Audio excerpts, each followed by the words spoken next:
Does anybody in the audience know why do you burst crackers for Diwali? What is the connection? Any idea? Is it just a merry-making activity? Is it just a celebratory activity? Or is it just an activity for making money? Why do you burst crackers?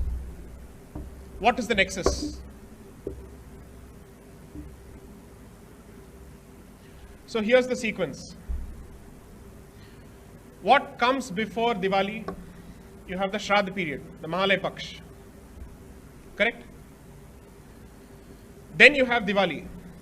And then it comes the Kartika Masam. Correct? Here's the understanding. And you will find parallels to this structure or to this tradition even in China.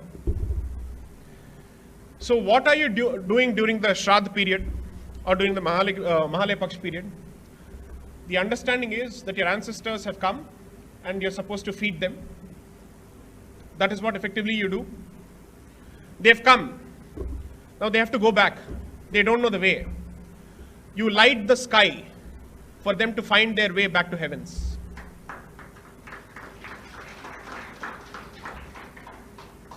There is scripture after scripture after scripture that says that this is to be done. It's called Akashadeepam. We had to cite all of the scripture before the Supreme Court because the Supreme Court, in just 8 lines without discussing any evidence, had taken a position that bursting of firecrackers during Diwali is a mere celebratory activity. It's a merry-making activity. It is not a ritual. I'm sorry, it is a ritual. You can regulate it. You can limit it. When you burn sparklers, do you think there is a word for it in Sanskrit, or do you think that sparklers did not exist when Sanskrit existed? So the word for it is Ulkadana. You will find references to it in a scripture called Kartika Mahatmyam. And in multiple documents they have recorded this over and over and over again. Britishers have written, Indians have written, our scriptures say so, but we don't know. If somebody had approached the Supreme Court representing the rights of the Hindu community and other communities, there are any number of variants for Diwali. The Sikhs actually celebrate it as the Bandi Chhod Divas. That has a specific history. The Jains have a specific variant.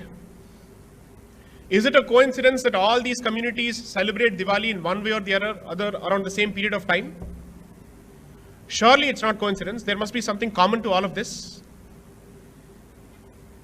So considering all of this, what does it tell you?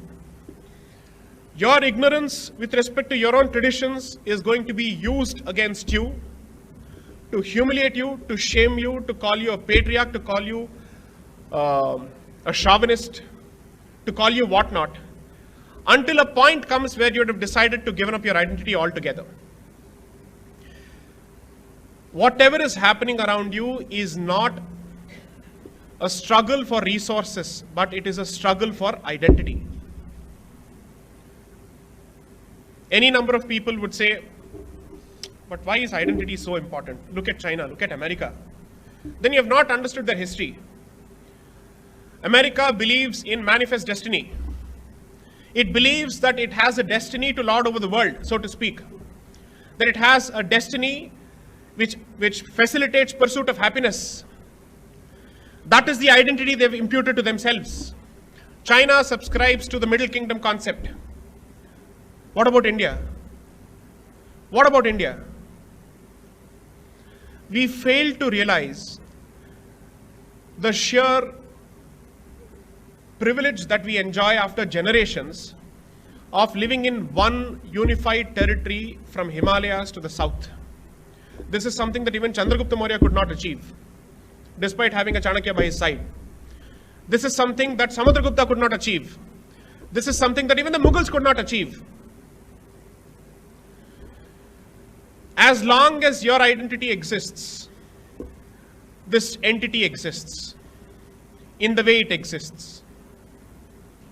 The day your identity is eviscerated and your identity is hijacked, India as it exists today, even as it exists today, despite all its flaws, will cease to exist.